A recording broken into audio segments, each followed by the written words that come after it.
If you thought you knew the real story behind Who's the Boss, think again. For 4 decades, viewers have held their collective breath as Tony Michelli and Angela Bauer tiptoed around their feelings, culminating in a wedding that never came. And now, at last, Tony Danza himself has spilled the ultimate secret. Welcome to a journey that begins behind the bright lights of television studios and dives deep into boardroom negotiations, syndication battles, and friendships fractured by dollar signs. Today, we unravel the truth about why the wedding fans craved for 8 seasons was blocked, and why that choice reshaped careers, reputations, and the very essence of a beloved sitcom. Picture the set in 1987. Cameras roll, laugh tracks echo, and the chemistry between Danza and Judith Light sizzles in every take. Fans across the country were convinced that by season 8, Tony and Angela would say, "I do." Ratings soared, advertisers salivated, and every storyline seemed crafted to build toward the momentous event. Yet, the wedding never aired. Until now, we only had rumors, creative direction, keeping tension. A surprise twist, none of it addressed the real reason. As of 2024, Danza admitted it wasn't about storytelling, it was about cold, hard cash. Behind closed doors, syndication deals were on the line. In prime time reruns, an unmarried central couple was far more valuable than a happily ever after. As Danza explains, every time Angela's ring finger stayed bare, the show's tension fueled repeat viewers, boosting syndication profits in perpetuity. Networks, producers, and even cast members had vested interests in prolonging the will they, won't they dynamic. One phone call could greenlight millions of dollars in revenue for studios and actors alike, provided that pivotal wedding episode stayed buried. This revelation reframes every laugh track, every momentary glance, every stolen on-screen kiss. What seemed like romantic suspense was finely tuned profit engineering. Danza recounts sitting in negotiations, watching lawyers pore over contract clauses that determined residuals and future earnings. Every clause hinged on whether Michelli remained an unwed lodger, and whether Angela stayed off that altar. He made the call to block the nuptials, not as a playful rebel, but as a calculated decision driven by numbers flashing on balance sheets. Yet the story isn't only about money. Those negotiations strained bonds behind the camera. Danza's co-star and on-screen partner, Judith Light, believed in the genuine arc between Tony and Angela. She pressed for the wedding as a payoff to years of emotional build-up. When the wedding was vetoed, colleagues say she felt betrayed, like a partner blind, cited by a teammate who suddenly changed the game plan at crunch time. Production insiders whispered of late-night confrontations in trailers, of unresolved tensions simmering for weeks. That friction carried into subsequent seasons, coloring performances with an undercurrent of real-world friction. Beyond the unwed couple lies a portrait of a man navigating his own crossroads. Born Antonio Salvatore Danza on April 21, 1951, on a tough Brooklyn block, Tony matured by throwing punches in and out of the ring. He rose from a dyslexic kid bullied for his accent to a Golden Gloves contender, only to trade boxing gloves for acting scripts. By 1984, Who's the Boss was his spotlight, and with it, power he'd never known. But power can be a double-edged sword. His decision to halt the wedding marked a turning point, the day dollars outweighed devotion. Fast forward to 2024, an on-stage interview in New York offered Danza a moment of reflection under a single spotlight. With a hushed voice peppered by regret, he admitted that blocking the wedding saved the show's future shareholders, but cost me something deeper. He paused, looking out over an audience filled with fans who had grown up rooting for Tony and Angela. "I missed that chance at closure," he confessed, "and I saw friendships unravel." Those words weren't a publicist's careful statement. They were raw, unfiltered, and carried the weight of 40 years. What really happened on Who's the Boss transcends a canceled wedding. Lawsuits, affairs, and a near-fatal skiing accident lurk in the margins of this story. Crew members sued over unpaid overtime. Actors traded whispered rumors of off-camera liaisons, and Danza's personal life weathered storms of its own. The ski crash on December 31, 1993, left him paralyzed from a shattered spine, sidelining both his body and a family's dreams. Painkillers became crutches, and relationships frayed under the pressure of hospital bills and recovery. Through it all, Danza carried the secret of that blocked wedding, a decision that both funded his future and haunted his past. As we peel back layer after layer, a tapestry of ambition, loyalty, and sacrifice emerges. Tony Danza's admission isn't just a shocking TV confession. It's a lesson in how the alchemy of art, commerce, and human emotion can create a story more complex than any sitcom script. In the next section, we'll examine the boardroom tactics that tipped the scales, the behind the scenes fallout that shaped cast relationships, and the poignant aftermath that continues to reverberate in syndication blocks across the world. Stay with us as we venture deeper into the untold saga that kept America guessing for 40 years. In the dimly lit conference room at Paramount Studios, executives hunched over charts and syndication spreadsheets. The air was heavy with cigarette smoke and tension as lawyers argued over contract clauses.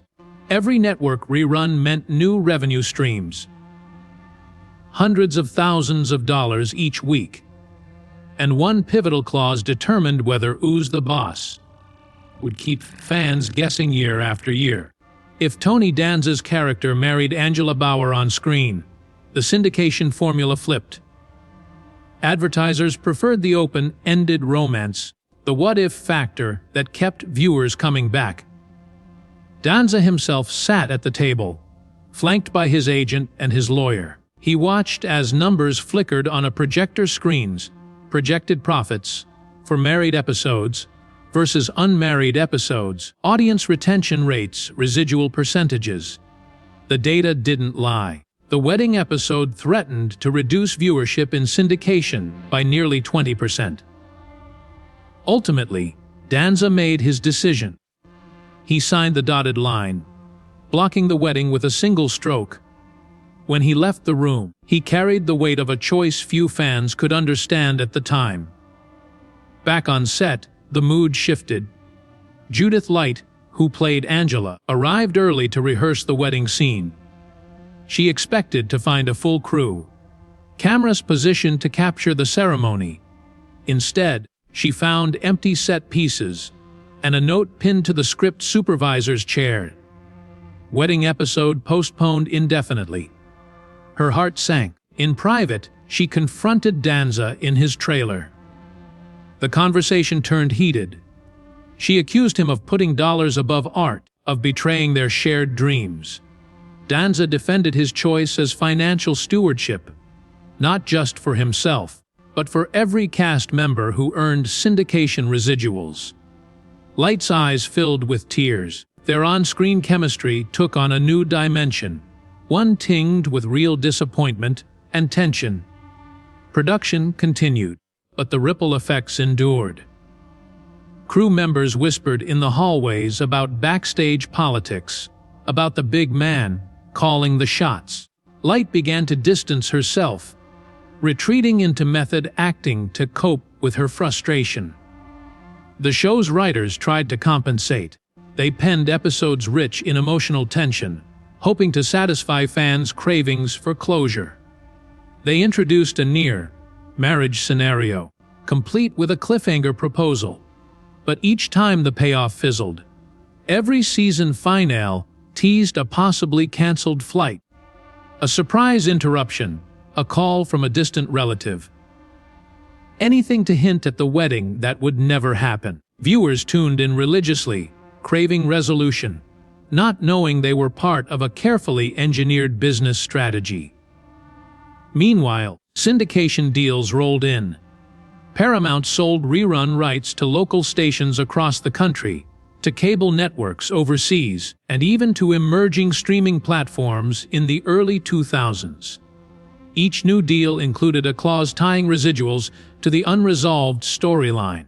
The more Angela remained unwed, the more popping the numbers. The mathematics of unresolved romance transformed an 8-season sitcom into a perpetual cash machine.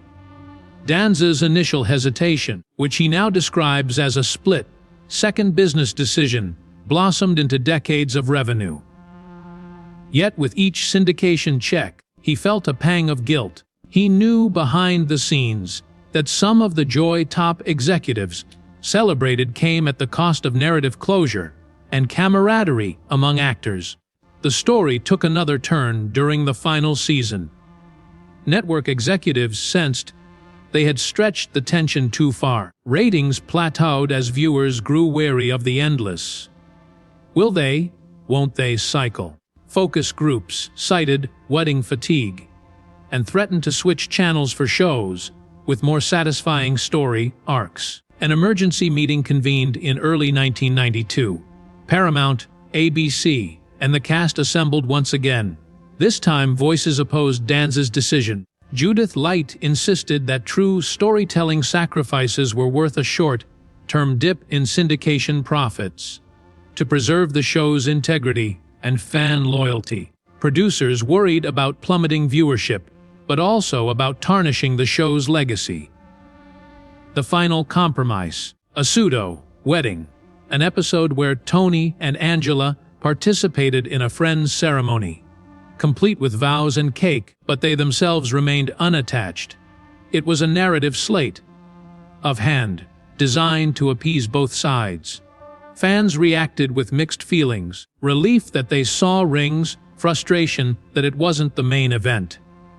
After the series' finale aired, the network received thousands of letters. Fans praised the chemistry, the humor, the heart, but lamented the unresolved romance. Mailbags groaned with heartfelt notes, begging for closure. Some even sent empty wedding invitations addressed to Tony and Angela. The cast read these letters, and tensions cooled slightly. Light and Danza shared a moment backstage at the finale wrap party, exchanging apologies. For a brief moment, they channeled the playful spirit that first endeared them to audiences. But the damage lingered, and the memory of the blocked wedding became an indelible footnote in television history. In the months after the series finale, Tony Danza found himself at a crossroads. He was no longer just Tony Michelli, the lovable housekeeper. He was Tony Danza, a television veteran with a controversial legacy. Offers poured in. Talk shows, guest spots on primetime dramas, even a sketch on Saturday Night Live. Yet none of these roles carried the same weight as Who's the Boss? Every opportunity was shadowed by one question. Why did you block the wedding? Journalists hounded him for an answer, and tabloid headlines framed him as the man who sacrificed love for profit. Facing the glare of public opinion, Danza retreated from the studio lights. He took a 6-month break, spent that time rebuilding relationships fractured by the scenes battles. He flew to Chicago to meet with former colleagues, including producers and writers who felt betrayed when the wedding was shelved. Using those phone calls as therapy, he apologized for the decisions that hurt friendships, and many of them found a path to forgiveness. Judith Light, in particular, agreed to lunch in Manhattan, far from the old Paramount lot. They spoke candidly about the pressures of network politics and the loneliness of stardom. It was the first time in years she heard genuine remorse, instead of just financial calculations. While Danza was healing old wounds, other parts of his life soared and crashed in dramatic fashion. On December 31, 1993, he ventured out skiing in Utah with dear friends, hoping to clear his head. But fate intervened. Hurtling backward at 50 miles an hour, he collided with a tree, shattering his L4 vertebrae and breaking 8 ribs. The accident left him on the brink of paralysis. Emergency surgeons labored for hours to reconstruct his spine, inserting a steel rod that would define the next 2 years of his life. Pain became his constant companion. Crippled by prescription opioids and sleepless nights, he became dependent, falling into a private battle that mirrored his public struggles, controlling the narrative of his own story. During his long recovery, lawsuits emerged like unwanted echoes. A stand-in actress from Who's the Boss filed a suit claiming wrongful termination after she refused to intervene in a personal matter involving Danza's brother. Another legal action alleged that production assistants were unfairly denied overtime pay. During the show's final seasons, Danza's name was inked onto every complaint, and his reputation teetered like the man himself after surgery. Journalists ran headlines about a Hollywood star fighting addiction, family drama, and a growing stack of legal bills. Sympathy mixed with skepticism. Some felt he was using the accident to rewrite history and distract from the blocked wedding controversy. Pulling himself out of that valley took everything he had learned from boxing as a teen. He fought with the same ferocity that once knocked out 6 opponents in a row. Physical therapy became his ring, and each step forward a hard-won victory. He leaned on his marriage to Tracy Robinson, who stood by him through thick and thin. Their daughters, Catherine and Emily, visited daily, offering small moments of laughter in the sterile hospital corridors. At night, Danza read letters from fans who thanked him for the humor and humanity he shared on screen. Those letters reminded him of the joy he once delivered before the calculus of syndication turned that joy into profit. As spring of 1995 arrived, Danza returned to Hollywood cautiously. Producers offered him a daytime talk show, a new venture far from scripted sitcoms. Teach Tony Danza, the series that followed, dropped cameras into his real life as he taught 10th grade English. It was a bold pivot. He exposed his insecurities, his dyslexia, and his desire to give back. Critics praised the authenticity. Audiences tuned in for the genuine struggles of a TV star in a classroom. Ratings climbed steadily, proving that vulnerability could rival conflict as a ratings magnet. Still, the shadow of Who's the Boss lingered. Syndication checks continued to arrive like clockwork, each reminder that the decision to block the wedding had become both blessing and curse. Danza used some of the profits to support dyslexia programs, reflecting on his own struggles with reading. But late at night, the unwed storyline haunted him. Fans still reached out on social media with theories about Tony and Angela, some praising the tension, others demanding closure.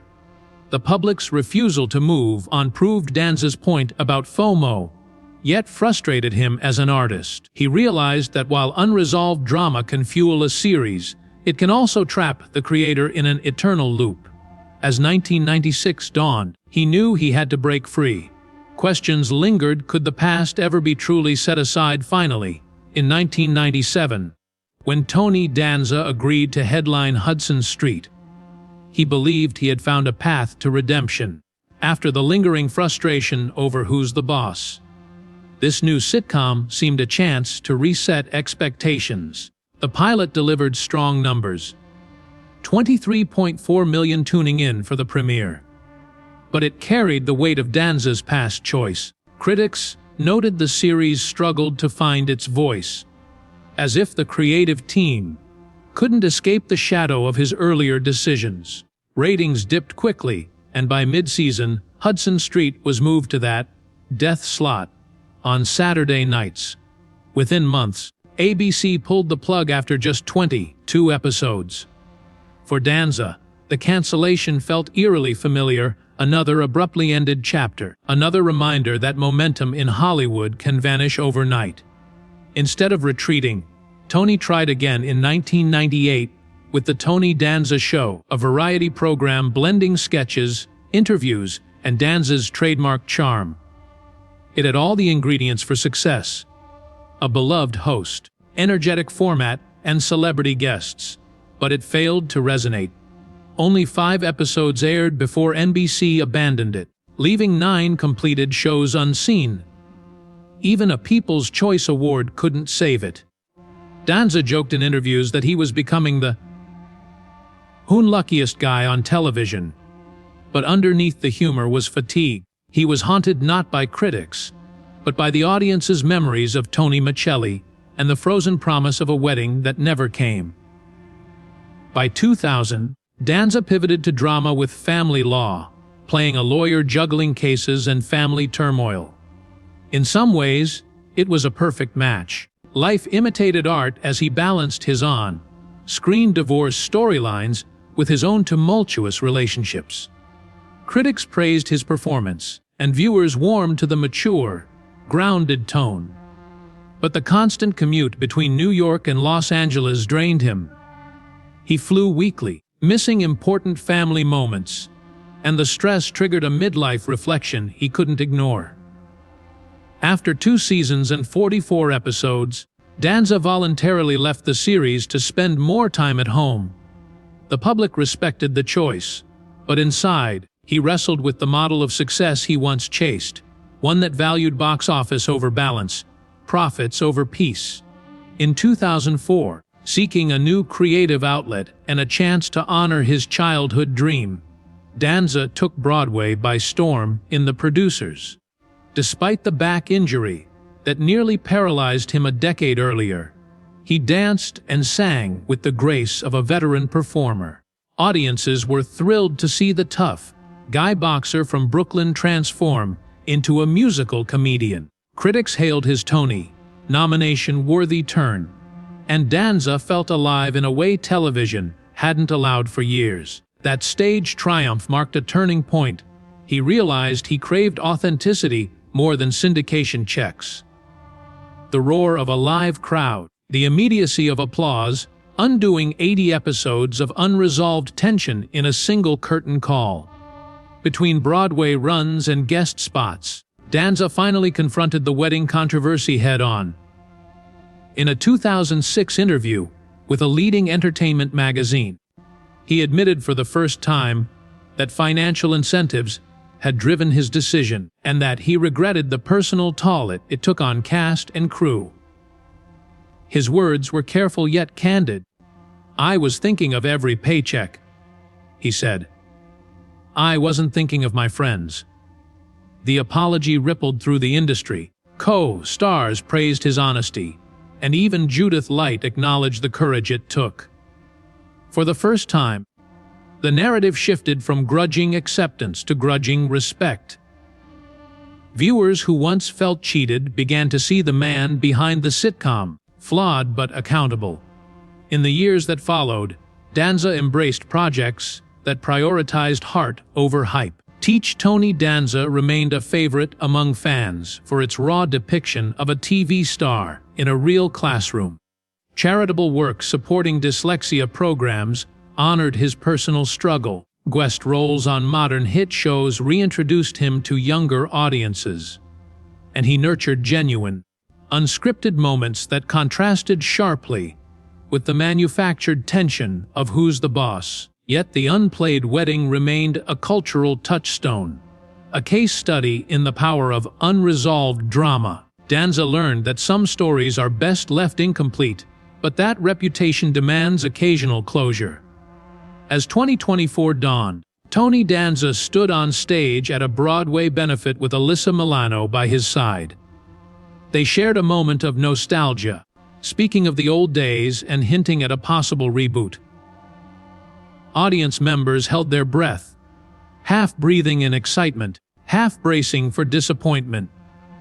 In those brief remarks, Danza teased that a revival could finally offer closure to Tony and Angela's story. It was the ultimate contrast, the man who once blocked the wedding now offering a promise of maybe someday. The room erupted in applause, but behind the standing ovation lay decades of context. Boardrooms, lawsuits, near-fatal crashes, and the long arc of forgiveness. In that applause echoed the lessons of a career built on tension, release, and the never-ending pursuit of the next chapter.